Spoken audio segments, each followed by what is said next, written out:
Welcome to the Tiaras, Tears and Triumphs show, a safe place for women to heal and grow, where we discover our value, share our tears as we go through the hard times, and rise up as we become empowered to meet our challenges head on. On today's show, I have the lovely Tanya Benlow, who is the founder of Leaders in Healing movement. Tanya educates people how to build a thriving business online using automation. Like everyone, Tanya is no stranger to suffering and adversity. Tune in to hear Tanya's experience with an abusive relationship and how this propelled her to become a success. And hear how an unexpected accident has led to a path of healing for Tanya. This is another inspirational conversation, which is a stunning example of how women who are abused can rise back up in life to find happiness, purpose, and success. I hope this inspires you to rise up in your life and shine your brightest. Just a caution, if you feel unsafe at any time, please stop listening. You can come back anytime you are in a safe place to listen to the rest of the podcast. Your safety is the most important thing to consider. Today's sponsor, Kim Lingling, is another author. Kim is a published author and is a ghostwriter who helps people who want to share their story by making their words sing and helping them become published authors. Get in touch with her by visiting kimlinglangauthor.com today. The link can be found in the episode notes.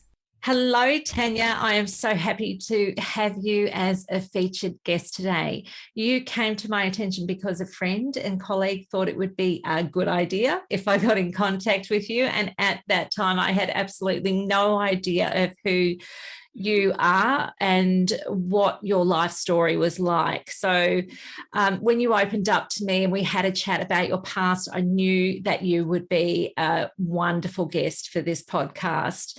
Now, a very, very warm welcome to you, Tanya. And can we just get started by you telling us a bit about yourself and how you came to be doing the work that you are doing now, transforming people's relationships with their health? Yeah, absolutely. Thank you so much, Sandy, for having me here today. And I think it's more important for other people to hear our stories, sharing our experiences from what we go through in life to help other people, and more so to inspire other people that, you can do whatever you need to do to take action in your life. So I currently live in Adelaide, up in the Adelaide Hills in Harndorf, and we've been here for a couple of years. We've been in Cairns for the last 20 years, but I originally grew up in a small country town called Bright in northeast Victoria, out in the snowfields. And way back then, I was a very ambitious young woman. School wasn't for me. I was dying to get out of school, and I wanted to be a chef by trade. So at 6 years old, I knew I wanted to be a chef by trade. So I started my apprenticeship very young and was probably one of the only very few female chefs back then. So I'm just about to turn 50. So to give you an idea, when I was 15, I started my apprenticeship in cooking. I had a long journey of being tortured and tormented in kitchens back then as well. So this kind of leads into the story of where this goes next. But it was really interesting. One of my worst experiences in a kitchen, I got beaten up by a chef who was in the army up at the Mount Buffalo Chalet at the time, and he was an ex-army dude, thought that he had it all over women and he could have his way, but he was continually passing sexual connotations to me, asked me to stay behind, and those sorts of things. And I used to drive up and down the mountain every day. So I went through a lot of even a couple of the chefs in the kitchens where I worked at, I had issues with them coming on to me, at a really young age, which really at the end of the day, I was only still a child. So I had, a lot of problems with that young. And then I worked up at Falls Creek one season I had my first restaurant when I was 17 and a half up at Falls Creek. And then that was where I met this fella. And so he had an alias. So his alias name was Jack. So that probably keeps it safe. And so I met this man, and he was a real womanizer. And like as you do at a young age, you sort of fall in love with somebody just, not normally would see, and this kind of thing. And we started a relationship up there. And I was the chef. I actually had the restaurant up there. So I was in the apartments up above the restaurant. And we started forming a relationship. And 4 or 5 months later, after the ski season, we moved into a house together in Bright. My mum was a spiritual healer and business owner, and knew everybody in town, and she just didn't like this bloke. She had that, your mother always has a gut feeling that something's wrong, not right. Well, she was right, but as you grow older, or as a young person, you don't want to listen to what your mum says, because you're in love with this person, and you believe whatever's going on is right. And my mum tried everything possible to force us apart. She dug up his past and found some really serious dirt on him, and he had a really big history of doing what he did to me to other women. So, but I didn't want to allow that affect my relationship. So after about 6 to 12 months we were living together, Mum actually forcefully removed me from my relationship, made me put my car in, hid it at the local service station, and tried to really break us up. And I believed everything she did say, but at the end of the week I still went back to him. I was obsessed. So, and this is really interesting, because that's where this kind of thing starts and continues from. So by making that decision of leaving home, leaving Mum at that stage and going back and living with him in the house that we were renting, that severed my relationship with my mother as well. So it's interesting how you can make these decisions and choose these things during life. And it doesn't matter what age you are, this will happen continuously for different reasons through your life as well. And then my best friend got married, and this is where things started, just the few things started. I realized he was starting to take control of my life. I was reasonably well off because I had worked from a very young age. So I'd paid for everything cash, owned my car, had money in the bank. And this fellow was a ceramic tiler. So he was working, but he was also a pot smoker. So he smoked, 24 hours a day. Always had one when he got out of bed, had one when he went to bed. I didn't sort of get involved in that, but it sort of really started affecting my thoughts and processes. But the first one was he stopped me from going to my best friend's wedding, which was really terrible, because you always want to go to your best friend's wedding. So that really started tearing me apart away from my friends. And I think that was probably my first point where I thought, this is not right. But he had me really entrapped into this relationship by then, and just the things he would say. And he was a real womanizer too. So 6'2", gorgeous looking bloke, and then started really demoralizing myself and my self-esteem, because I was a really out there confident person, had a restaurant. And then probably only about 6 months later, he actually moved us away from the area. So moved us over to Adelaide. And that was to get me away from my family and my friends, and for his purpose of being able to grow some weed. And, but he isolated me. So the next thing that happened was that he actually removed me, not only from there, but he went over 6 weeks earlier, which I trusted him to go over, find a house, rent a house, buy all the furniture, because he basically just drove over in the car. So I gave him all the money out of my bank account over a 6-week period, and it was tens of thousands of dollars. And I expected him to buy all the furniture, washing machines, chairs, table, lounge room, beds, the whole lot. And then when I kept asking for more money, which I gave it to him because I thought he was buying things. And then when I left Bright to go over there, I sold my car. So, and that was hard-earned money that I'd saved for years and paid cash for when I got my license. And I got over to Adelaide, to find that there was nothing in the house. Nothing.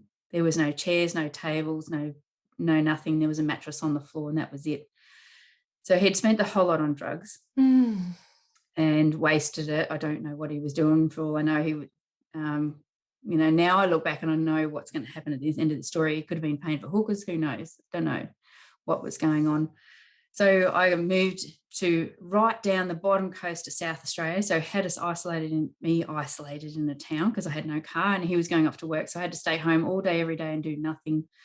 And so that was a kind of a really, hard thing to get through from losing everything that I had. Had no car, had no transport. I couldn't go anywhere because I was too far to walk to the nearest bus stop. And so he basically locked me into the house for about 6 months, and then we moved to the next suburb up, which was okay. So I was able to actually get on a bus and go somewhere and start actually, having a life. But this went on for, our relationship went on for 5 years like this. And so I became, just a really, really introverted person. During that time, he wouldn't allow me to talk to people. I wasn't allowed to have any friends. And all sorts of things. But then I had to have a job and give him the money. So he was a real controller. So I kind of thought that was okay because I thought we were actually getting places and we were going to do things. He would tell me that, one day he will marry me, always making me think, yeah, we'll get married. But after a couple of years, all I started thinking about was how am I going to get away from this man? Because I was really, really trapped into a place that I couldn't get away from. And then I think it's about 30, he actually proposed to me, and we had an engagement party. My dad came over for it, and a few weeks later we went out and bought a secondhand wedding dress. I thought I'd just get a secondhand one. And when I was trying it on, I said to Dad, I can't see myself getting married to this man because all I think about it every day is how can I run away from him? My life became that situation that all the things that were going on in my life, all I could think about was packing a suitcase and trying to run away in the middle of the night. But then he was also a martial artist. So I was always fearful that he would come and find me and hurt me and things like that. So, yes, that kind of entrapment that you just can't move away from. And many years later, my parents broke up when I was 21, and when I was about 23, Dad moved over to Adelaide to be close to near where I am. And at this time, Jack and I were renting a house on top of a hill in Crafers up in the Adelaide Hills. And we had a really long driveway up the top of the hill, and there was 2 big homes at the top. And I was only 2 meters away from the next door neighbour, and I was never allowed to talk to her, and I had an old lady next to me on the other side, and I wasn't allowed to talk to her either. So for the whole 5 years I was with him, I wasn't allowed to have any friends. I wasn't allowed to talk to anybody. Wasn't allowed to go out and all of those sorts of things. So being in a controlling relationship, and being, demoralize your whole way you feel to make you feel that you're worthless, and that you have to count on him to be able to survive, is quite common. When I talk to so many other women nowadays, women have gone through all sorts of different, domestic violence and the way men treat women and all those kinds of things. And then Dad sold his house and we bought a shop in the food court in the Maya Centre. And my best friend who was working at the coffee shop, I found out that he was having an affair with her. And that just really kind of just made things just snowball into a worse state. I started gambling. I started basically whatever money I had, I was hiding from everything. Every minute I had, if I could get out of the house, I'd say I was going to work early. I'd go to the local pub and I'd be sitting there playing the pokies and things like that. So I had a whole chain of events that just kept snowballing from one to the next. And then I ended up on like a train wreck as well. And within a few months after that, we couldn't get the business off the ground because we found out that we actually got sold a dud business and never made any money. And so no matter how hard we kept trying to work and get that business going, we weren't making enough money to survive from day one. So that kind of exacerbates the situation of how you feel. and trying to cope with him sleeping with another woman was, and that was my best friend. That ended my best friend's relationship with her, but and she was also married. But it just opened up a whole can of worms from there. So I ended up finding out that he had 12 affairs in that time frame, and that was my pinnacle point of breaking away from the relationship and being able to move on. But that also, everything that just happened, crashed and burned in that week, was we lost the business. So we went belly up, and I lost everything, basically. And then I gave him half of everything. I threw him out of the house, gave him half of everything, which he hadn't paid for any of it. Just trying to be nice, to accommodate his needs. And during that time, within the following week or so, he came back and broke into the house and stole everything. Come home from work one afternoon, I just started a job, and he had thrown all the food all over the floor and just left me with the mattress on the bed with no linen. So, some people just have absolutely no morals. I don't know why, those sorts of things happened, or what did I do to deserve someone like that? That's the hardest thing. You always still look back, even though it was many years ago when I was in my 20s, that you still wonder why those things happened, So yeah, it's an interesting thing that can go on. There's a lot of things that went on in between it, but that's kind of like a bit of it in a nutshell. Yeah. Tanya, I just want to say thank you so much for going into so much detail about that time in your life. As I listened to you, it was like me retelling my own story. There were so many parallels in your experience to my own. And this is why I wanted you to come on as a guest, because when we come out and we talk about our experiences, our lived experiences, then it can help others who feel alone in their suffering to relate and see that they are not alone in what they're going through, that these kinds of things happen to many women.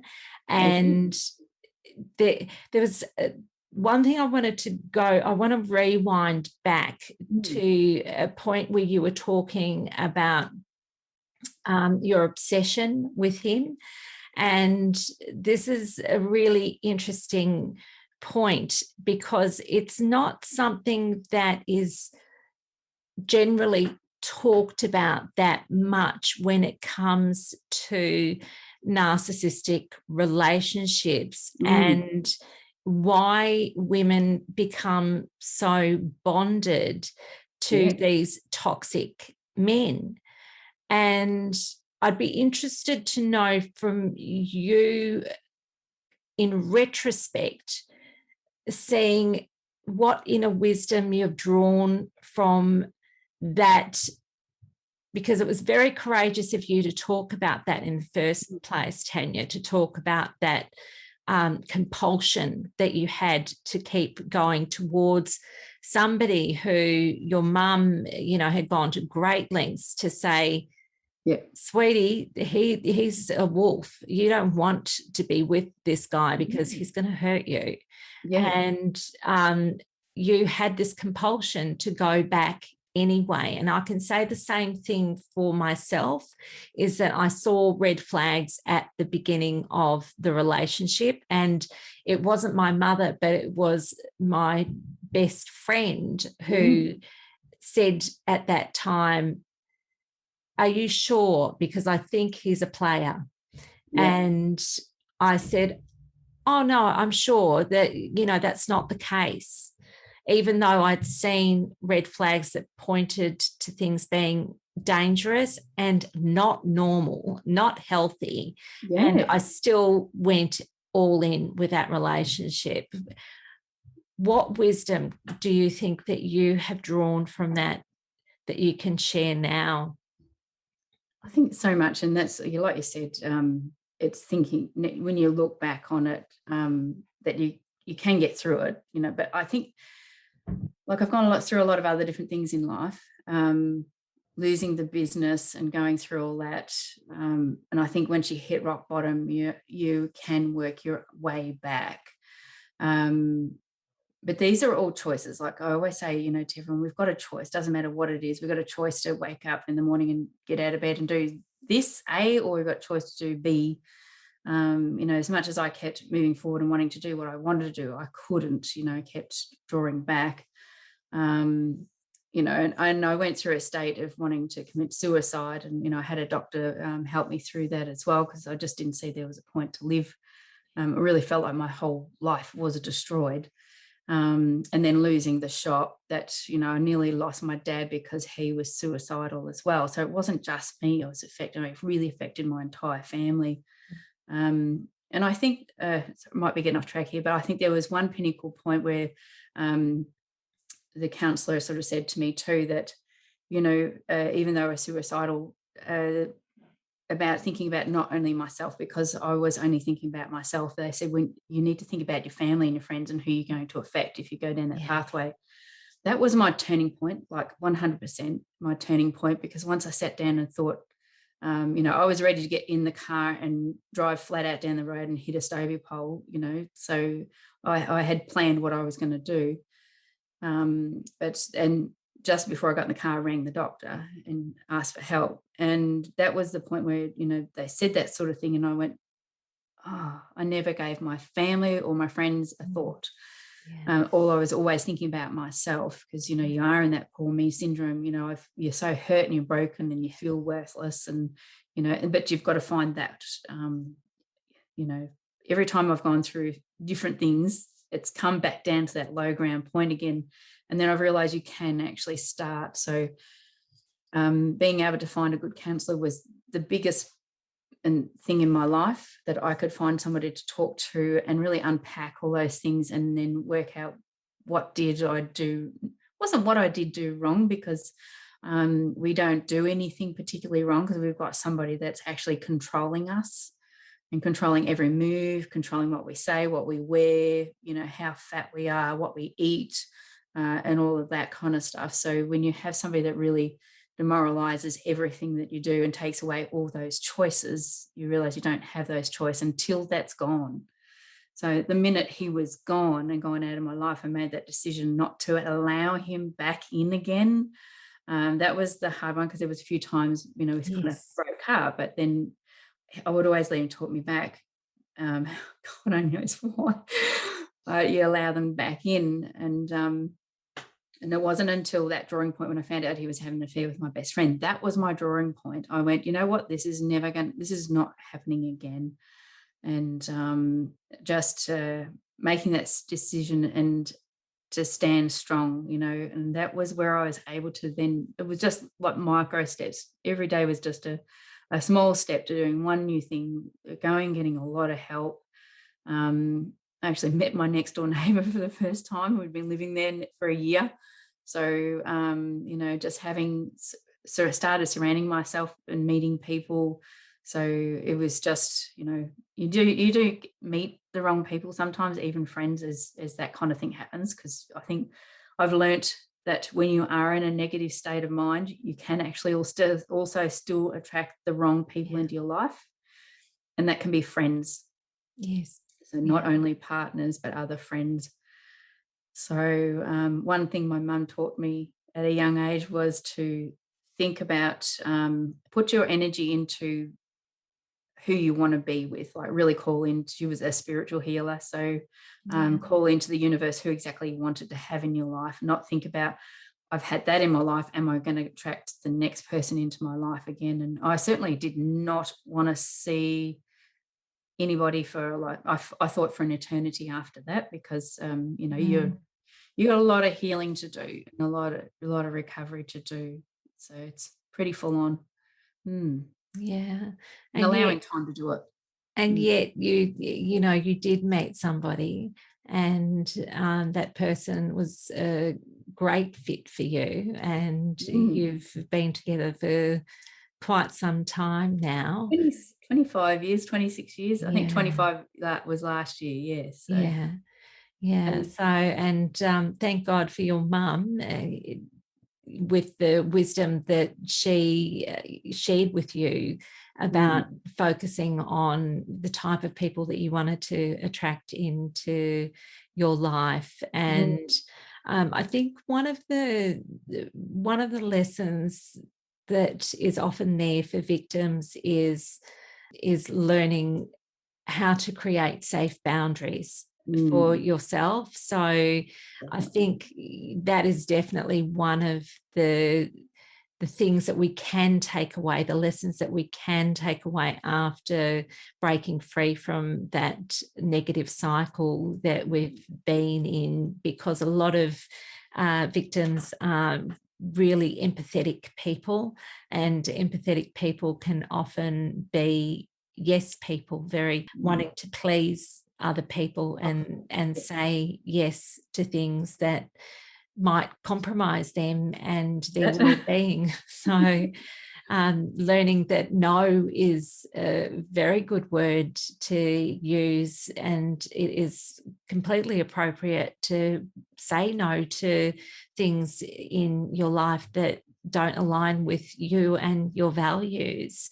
And I am just gobsmacked by the amount of parallels that there are in your experience to my own. When you were talking about the breaking up and him sweet talking his way back in again, I had called it, coined the phrase of it being a revolving door relationship. So he would wear me down to a point where I would give him another chance, and it was only ever short-lived. And then because nothing had changed, everything was still the same. All the promises that were made were only ever short-lived at best. And empty then promises. empty promises. Yeah, thank you. Yeah, that's exactly right. So, and I loved also that you illustrated about the micro steps and how important it is to take micro steps. And another point which you made about tapping into counselling and how important that was to you. It was a lifesaver, literally a lifesaver for you to access counselling and to allow yourself to access counselling at the right time. I don't know if this was true for you, but this is certainly true for me, Tanya, is that before I sought counselling, I was quite fearful of counselling because my trust had already been broken because of the experiences that I was going through in the abusive relationship.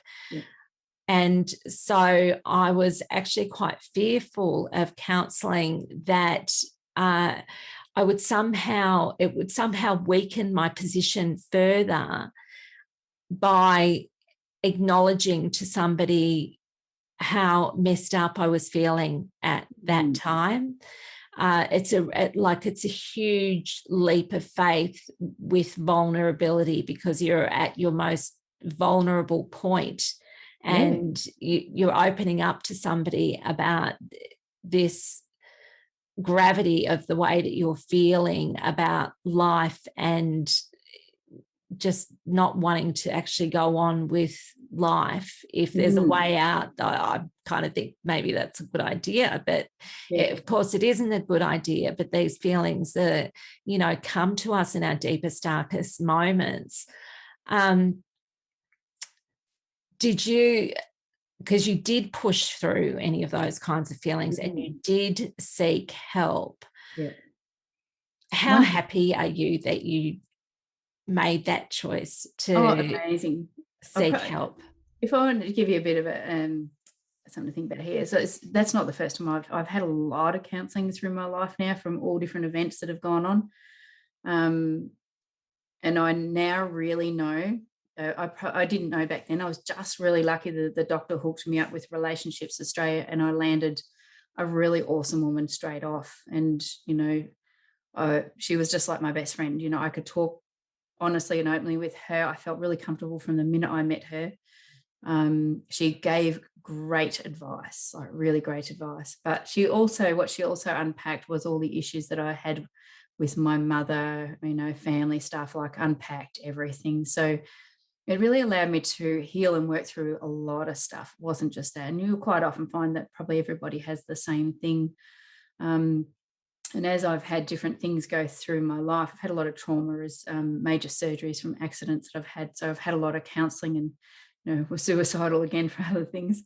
But I now know to identify, like, as the minute now, and I talk to women every day. I've been talking to another lady last 2 days, and just helping them about identifying how to let go of that or move on, how to reframe your words. But, like, if I see, I've got a couple of friends that are going through a lot of different things at the moment, and I just see, as soon as I hear it and I see it in their voice, I can identify straight away they need to see a counsellor, and it needs to be a specialist counsellor that really, is good at what they do around that. But I've gone through different counselling on a few different things, and I've met one or two, and I've just, after the first one, I've never gone back. Because if you're not connecting with your counsellor on a really incredible level, like I would say that first time, I sometimes would say don't go back again, because if you don't have that connection straight away, you're probably not going to get on the second one. If you definitely don't get on the second one, don't go back, find someone else,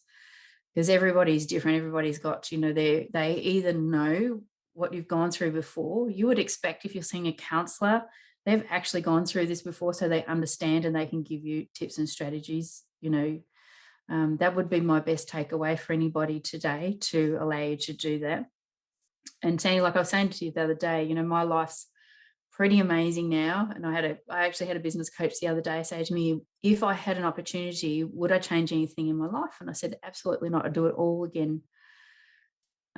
Because I've learned so many life lessons. I've learned a lot of life lessons about, like you said, saying no. And even being a businesswoman, I've worked in sales and marketing and business development through high corporate profile roles before.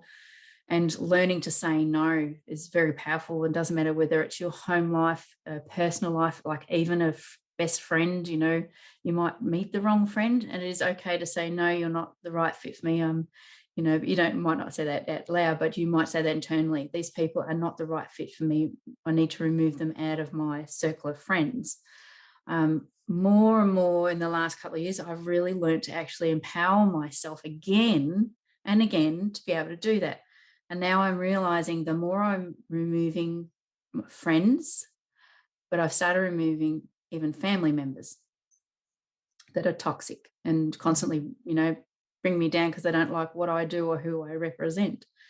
So, I don't have to have them in my family, in my circle, I suppose. Yeah. They don't serve me, and they don't make me feel good.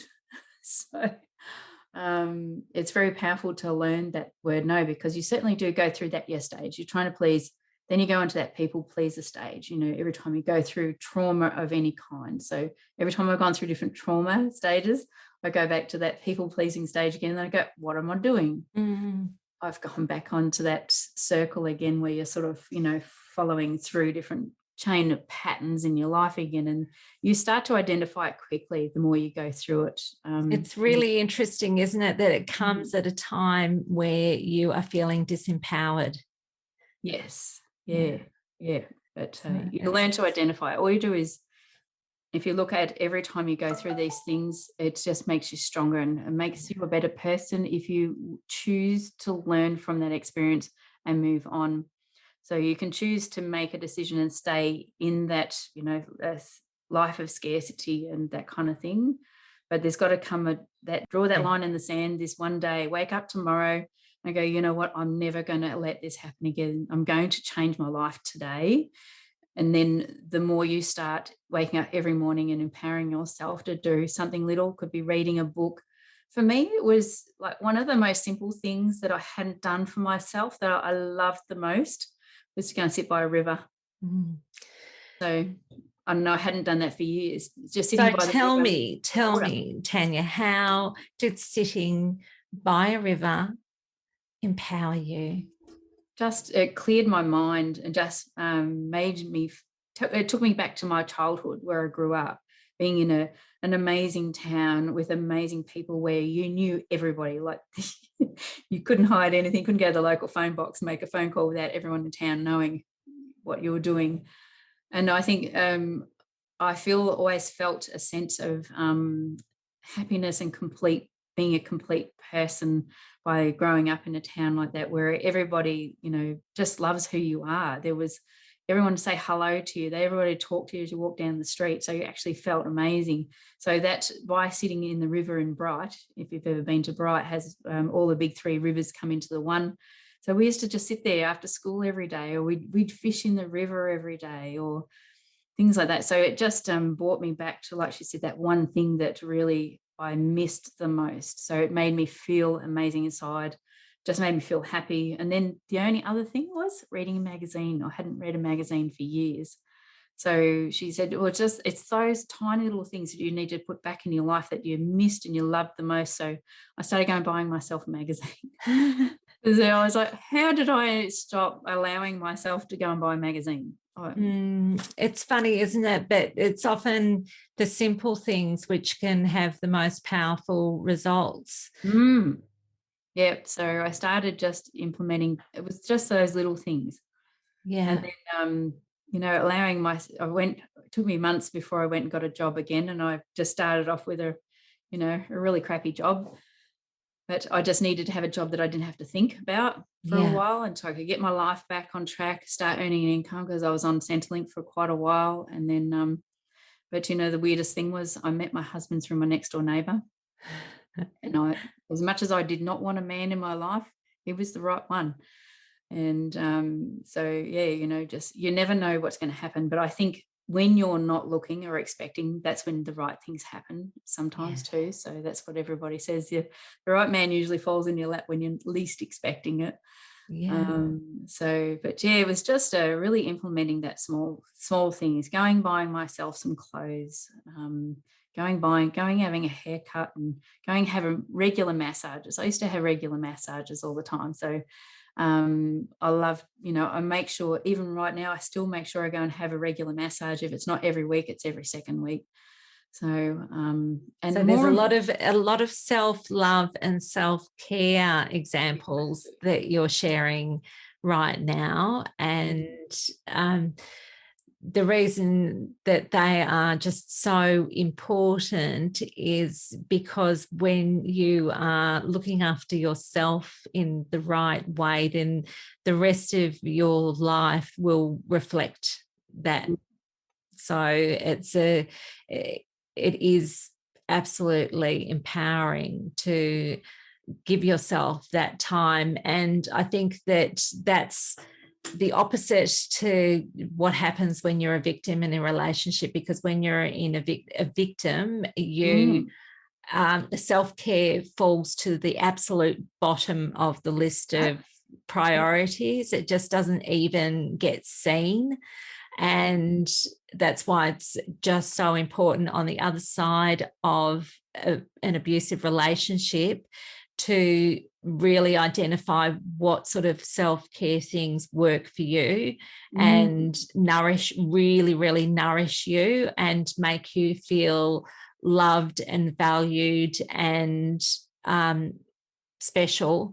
That it's really important to identify some of those things and give yourself permission to do them, because the permission ultimately needs to come from you. And when you start giving yourself permission in your life again, that's when you step out of victimhood and into becoming an empowered woman again in your life. So I'm so glad that you shared those examples of self-love and self-care, because they are really, really crucial elements of healing and recovery. And that, just going back to the counselling for 1 second, Tanya, I just wanted to just agree with you on that point about if the counsellor doesn't fit you, don't stick with that counsellor. There are plenty of people who, you know, that counsellor might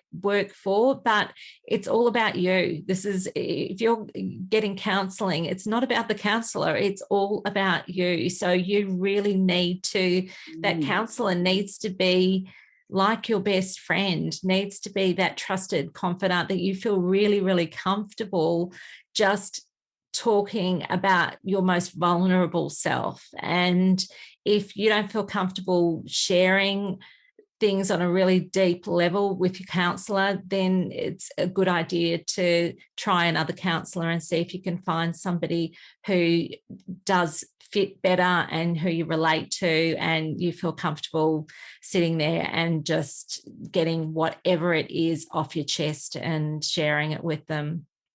Yeah, most definitely, because you've really got to be able to open up, to let go and heal. Mm-hmm. Like I said before, it's learning to love yourself, you know. And one of the most amazing things that since we moved to Adelaide a couple of years ago, we had to move here to look after our aging parents now, but I've met a lot of amazing women here that do that, you know, so do very different and unique things. And I went and helped a particular day. There was over in one of the community centres in Adelaide a few months ago, a friend of mine was holding a day. She does it, I think, every 6 months, and it's helping women heal through love who've been through domestic violence. And so they can come in and, you know, may have their hair cut, have their makeup done, have a massage, have some healing done, like different modality healings and all sorts of things. You know, have their photos taken, you know, so things like that. So that just that self-worth sometimes is just having a nice photo taken. Absolutely. To realize that's you, you know, you can, sometimes it's just by looking at yourself. And I've seen amazing people, you know, come out of the woodwork doing different things, but majority of it's because we've all gone through it. So you'll find that you might connect to somebody particularly because they've you know gone through it. But yeah, my main suggestion is to make sure you find a counsellor, particularly one that's probably gone through it, so they understand and really have that right compassion that you're needing. Because, you know, every time I've gone to counselling, I'm usually going through a box of tissues every time. Yeah. You know, that kind of thing. So you've got to be prepared to really let it go, because if you hold back with a counsellor and are not willing to let go, you're only giving yourself a disservice. Yeah. Not the counsellor, because the counsellor at the end of the day is there to help you. So if you can't let go of what's really, you know, in here, because at the end of the day, it's your heart that's got to heal, so that you can move forward.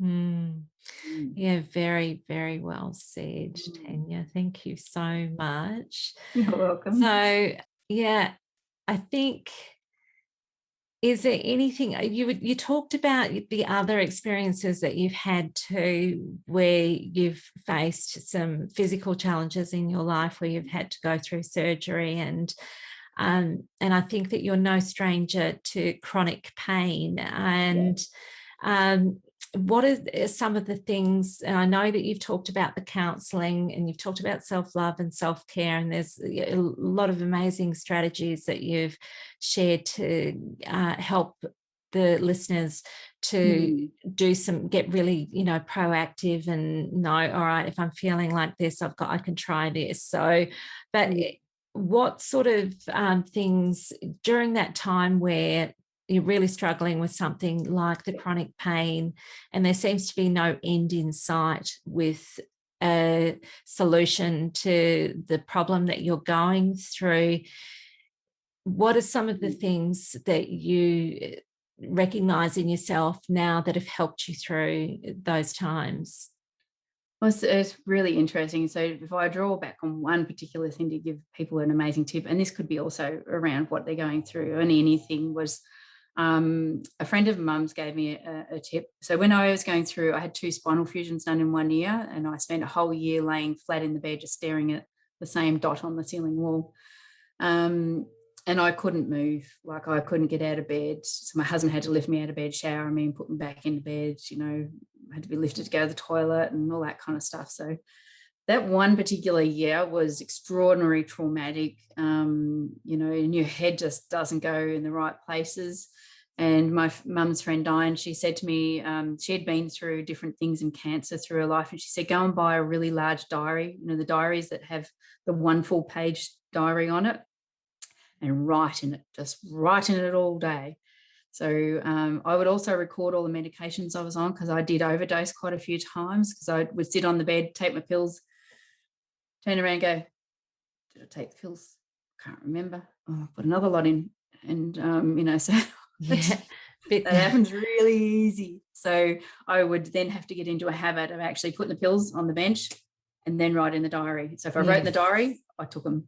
So I had to change some practices. And because I was That's a great tip for anybody who's having to take medication regularly, to write it down and record it. I mean, that's when you look at doctors and nurses and things, they're always recording information for that reason, because they have to get the doses right, because if they give too much of anything, then it can be dangerous. So that's a great tip. And diarising things is so therapeutic. Journaling is a really amazing tool to healing and working through those challenging times, and helping to stop internalizing everything and to get it out of yourself and onto a piece of paper. Exactly. Get it out of your head, get it onto the paper, and it helps you to declutter your mind a bit, because your mind can get very, very cluttered with all these overwhelming thoughts, negative thoughts and things that can take you in a downward spiral. If you're diarising through that, it's a good way of helping to just dejunk your mind a little bit. And what you hold in your head just has major effects through your body. So that whole, because we are frequency, so if we've got really bad negative thoughts going in there, we're holding it in, it affects your stomach, like your stomach knots up, and it affects all your organs. So Louise started doing a lot of research in all of this back then, because I was having a lot of different things going on. But the diary was good, because at that time I was actually under a work cover claim. So it wouldn't matter, and I would give a tip around this, because it wouldn't matter if you're in a domestic violence situation or in a work cover claim, or if it's just for any use, I had a whole year of recording my medications, recording my thoughts. So because at this got to a stage where my husband was sick of hearing me complaining about it. So I really couldn't talk to him about it and say, this is, I got to a stage where I was feeling bad telling him how bad I was. And that I was suicidal. I really didn't want him to really understand that I was going through those tendencies again. So writing all that was good. So when it came to closing my work cover claim off a few years later, they used that in the court hearing. So they actually took the journal and looked at it and thought, Jesus, so that creates that. They can look at how did that have an effect on my life going back in those places. So, if I had have realised, I could have thought about doing that while I was with Jack back in that relationship, but the only thing you would be terrified if somebody found it, So that's I just had that same thought too. That one of the recommendations that I would definitely make for victims is for them to keep records, whatever records they can, but they have to learn to find ways to keep those records safely, so that it's not going to jeopardize them if they're still caught in a cycle of abuse. But keeping records is so helpful for that reason that you talked about, when it comes to things, whether it's involving the police or involving the courts in what you're going through. The more evidence you have, which comes in the form of records, the easier it is for them to establish what they need to establish to support you in your situation, to help to keep you safe. So this is a huge reason why it is really important to do things like one of the things that I recommend is to take screenshots of text messages, where there's text messages which are threatening or coercive or anything like that, and take a screenshot. You've got a record there. So if the text message gets erased, you've still got a screenshot. You can take that screenshot and you can email it to an account that is a friend, a friend or somebody else, so that you're not the only one holding on to that record. So it is really, really important. And that is probably one good way of keeping, if you're journaling at that time, rather than having a physical, written diary that can be found, is to do something like put it in an email, send it off, delete the email from your account, and that record's gone somewhere where it's stored. So playing with those sorts of ideas. You need to if you're a victim in an abusive relationship, you need to get really resourceful and creative, and only you know what your situation is like, and only you know what the patterns are in your relationship, and only you know what is going to be appropriate for you in your situation. So any suggestions that I make in the course of these podcasts is merely a suggestion, and you will know whether it is appropriate for you to try these things or not. So the last thing that I want to do is jeopardize your safety, and what I want to do is to make sure that you make your safety a priority, a top priority. So I would like to thank you so much, but before you go, I would like you to share any links to help find you if anybody wants to get in contact with you. You have, I believe, a wonderful Facebook group that that you might like to share with the listeners, Tanya. Yes. So about 2 years ago, I had to finish work again because of another really bad accident I had. So I started a movement called Leaders in Healing Movement, because because everybody's doing Facebook groups, but it didn't have an intention to it behind it. And I thought there's something here, and I only wanted to do something twice a week. So it was actually had a purpose for the people to be in the group. That way they can go and be elsewhere, but they always knew on Tuesday and Thursday they'd come back to my group and look at what was going on. So the inspiration is to have people that have come on and have gone through extreme adversity in their life. And that's anything and everything, because everybody's got a story to tell. Not everybody, but maybe 8 to 9 out of 10, somebody's gone through some kind of adversity in life, drawing right back from childhood to that kind of thing. But the people that I come on and bring on for interview have gone through that, are happy to come on and share their experience. Quite often it can be a real tearjerker too. So, I've stood there many times with a box of tissues and let them tell about what their experience was. How did they overcome it? Where did they draw the line in the sand? And that would be also usually 9 out of 10 times it's been the career changer as well. So they've finished that career that they did, and then they've started what they really wanted to do. And so majority of people I'm interviewing are entrepreneurs, but they're entrepreneurs of all different sorts. So entrepreneurs, a lot of people say, I'm not an entrepreneur, but most of them are. They just don't understand the broad perspective of what that word actually means. So, I have an amazing airline pilot in there who's through in her career and creates rooms for women to come in and listen to stories of sexual desire. Like, who would have ever thought of something like that? Something so unique, and everybody's got something very different that they do. So there's no boundaries on becoming an entrepreneur. You've just got to have an idea and then find a way to make it happen. So it can be anything. You don't have to have an online business. You don't have to be a coach or created a course or anything specific, or just be doing trading or whatever. There's no boundary. You can actually do anything. So it's good to people to come in, and just a lot of people are in there just love to only let very specific people into the group. So it's not a group. It's not a public group, and it doesn't allow, the wrong kind of people to be in the group. And if they are, remove them straight away. So it has intention and purpose to really help and inspire people, and especially those that are really stuck.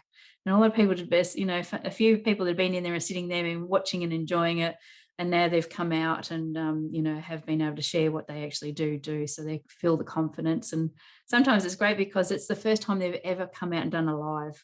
So it's a nice, safe container. They can come out and do a live, not feel that they're out in the public eye. They are only in the group. And then if people want me to share that on social media, and the next month I usually share that video out on my social media for people to hear, but that doesn't happen very often. Majority of them stays inside the container to be a safe place for people to be inspired. Yeah, wonderful. Absolutely wonderful and inspiring. Thanks. I've loved this conversation with you. For the final question, because this podcast is called the Tiaras, Tears and Triumphs podcast, what does this title mean to you as a woman? I tell you, I didn't get to tell you, this is interesting. So after all that happened, I ended up going in the Miss Australia Awards many years ago. I look back and I've got some amazing photos. Well, looking at you today, that doesn't surprise me. You're beautiful. Oh, thanks. So it just goes to show you that whatever happens in your life, you have the ability and the choice to come back being stronger. And you can do anything you want, no matter where you come from, whether you can or can't read or write. You can create anything you want. You just need to want to have it bad enough. So this is where I really love to help people break some barriers and understand, I've done it myself. And I never even finished school, I had an incredible corporate career that most people would only have that if they had university degrees and things like that. I just had the want and the drive to get where I wanted. People could see what I did. I could achieve what I wanted to achieve, and I achieved extraordinary results in my life. I keep having barriers put in front of me, but I think that that's continually coming forward, like my mum says, to slow me down. So that's good, because that has slowed me down again, has pulled me back, and now I'm doing what everybody seems to be, and even psychic readers are telling me that I'm on life's purpose now. So I get to really do what I love to do the most every day, and that's connecting people as well. But just allowing people to share and inspire people through stories and storytelling, story sharing, but just connecting people who need help too sometimes too. And that's what my group does, the Leaders in Healing, because there are a lot of healers in there. So it allows people to connect with those healers also. So it's not about me making $1 anymore. So I've been there and done that. So now I feel like I can freely give to help people. Yeah, that's absolutely wonderful.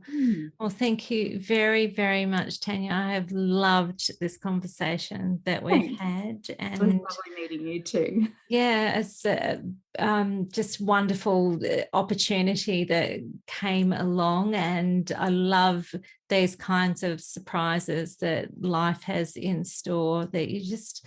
And for me, I guess that's a note that I'd like to leave on, is to say to the listeners that you don't know what's around the next corner.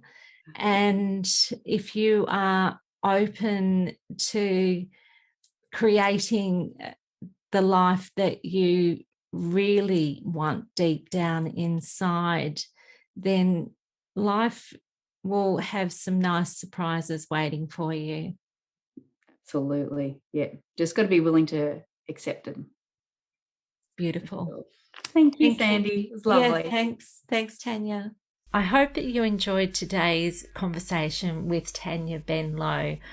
I certainly did, and I think there was just so much wisdom in what she shared. And I just want to run through the top tips from today's episode.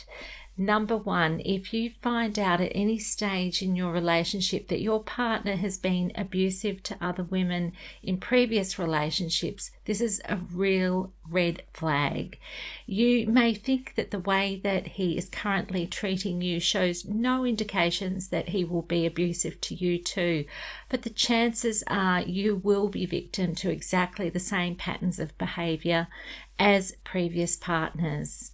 Number 2, maybe you can see yourself as having an unhealthy obsession with the person who you know to be toxic, and maybe this will keep you wanting to continue the relationship even when you are already being hurt in a variety of ways.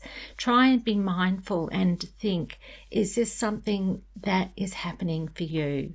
Number 3, when you give yourself permission to do something, you empower yourself.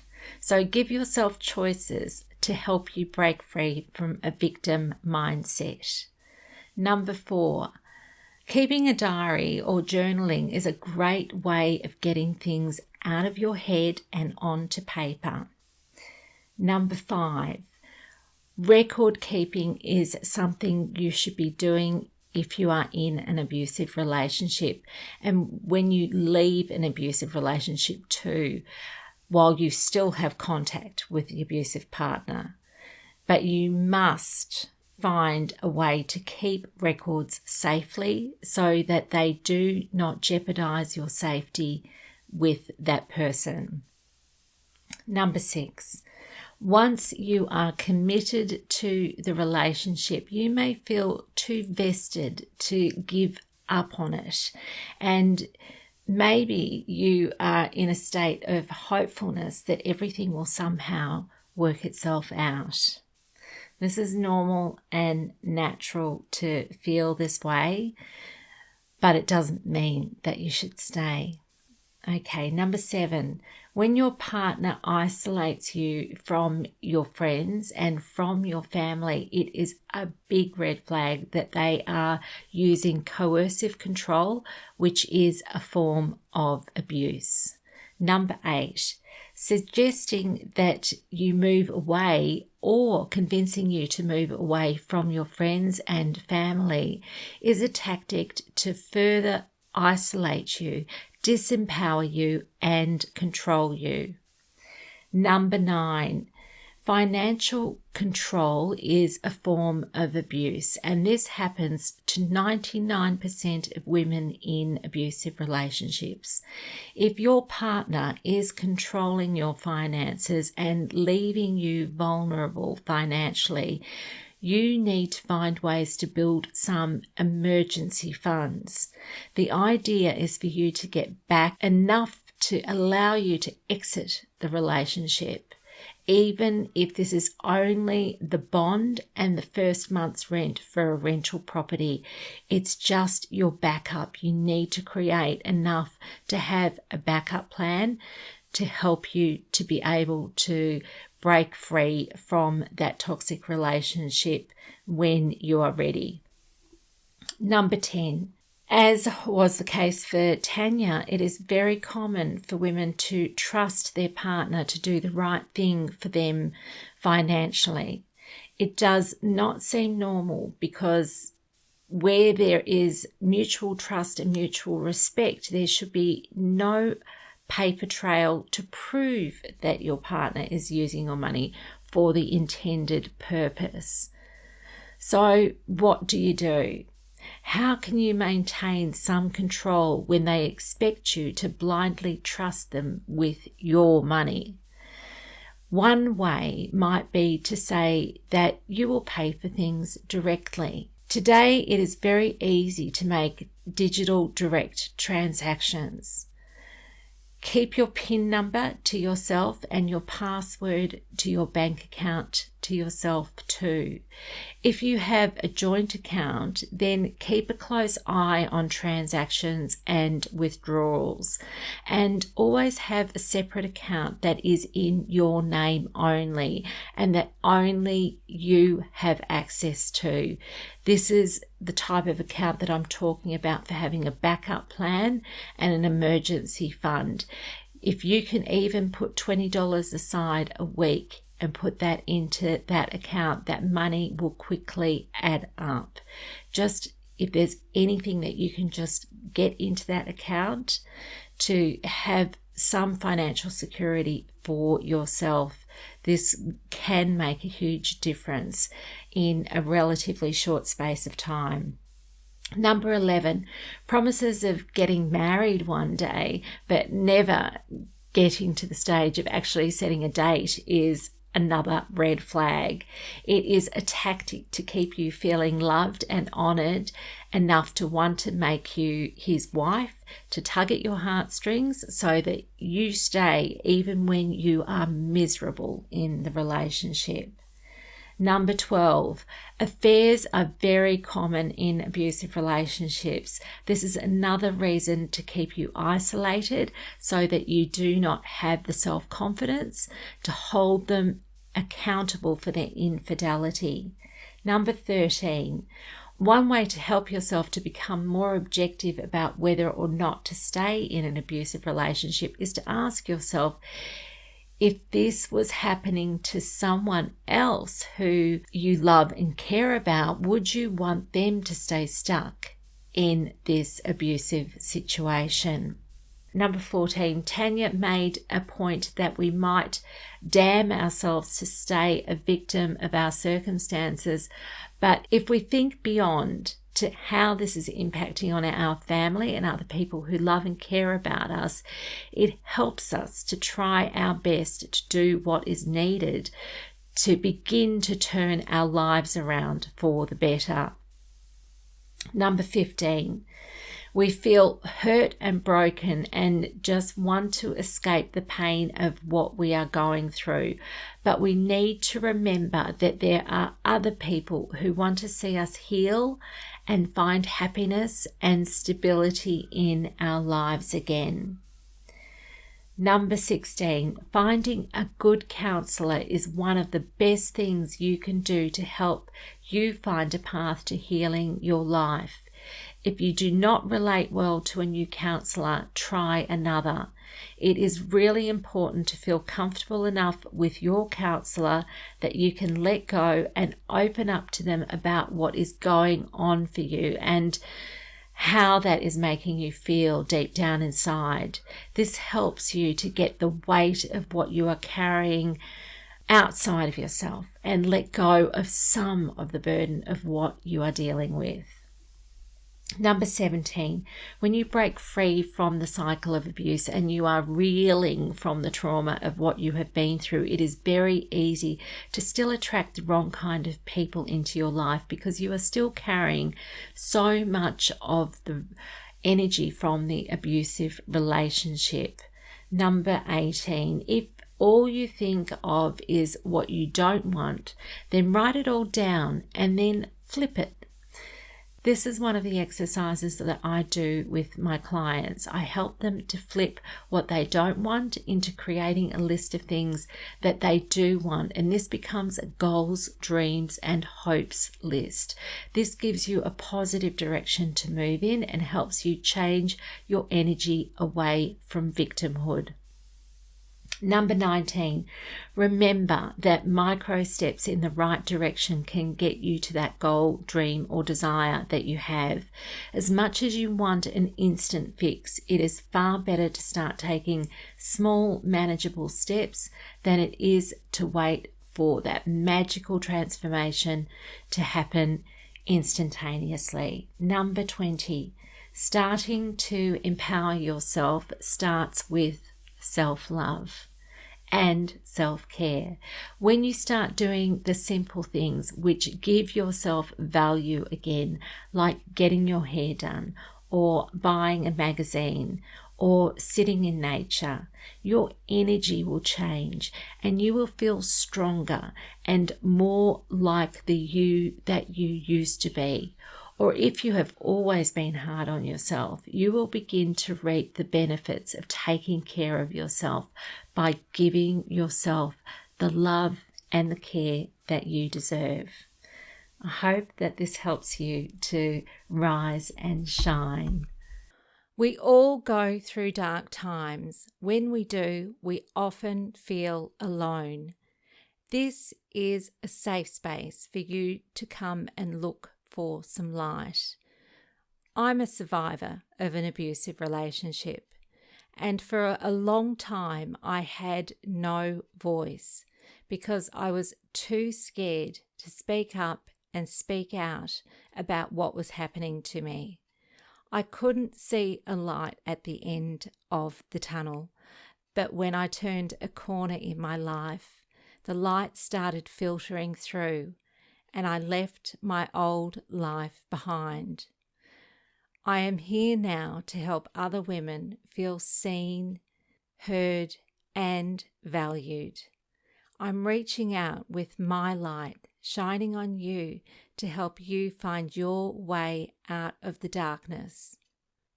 I hope you enjoyed today's episode. A note of encouragement: if you are struggling with your mental health, please reach out for support with some form of counselling. If you don't know where to start to find a counsellor, a good place to start is to talk with your doctor. There are also many online counselling supports available. And a word of advice: if the counsellor is not a good fit for you, try another. And if you need to, try another until you have one that is the right fit for you.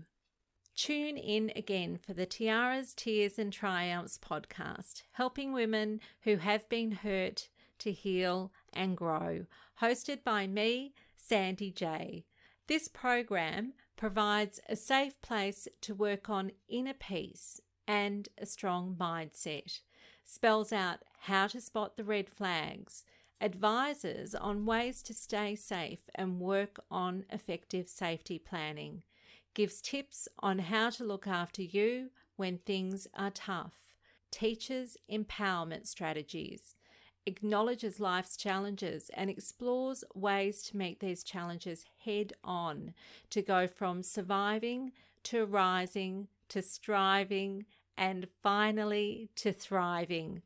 The show includes interviews with other survivors who have come out the other side, who share their stories and insights, as well as interviews with therapists and people working in support roles.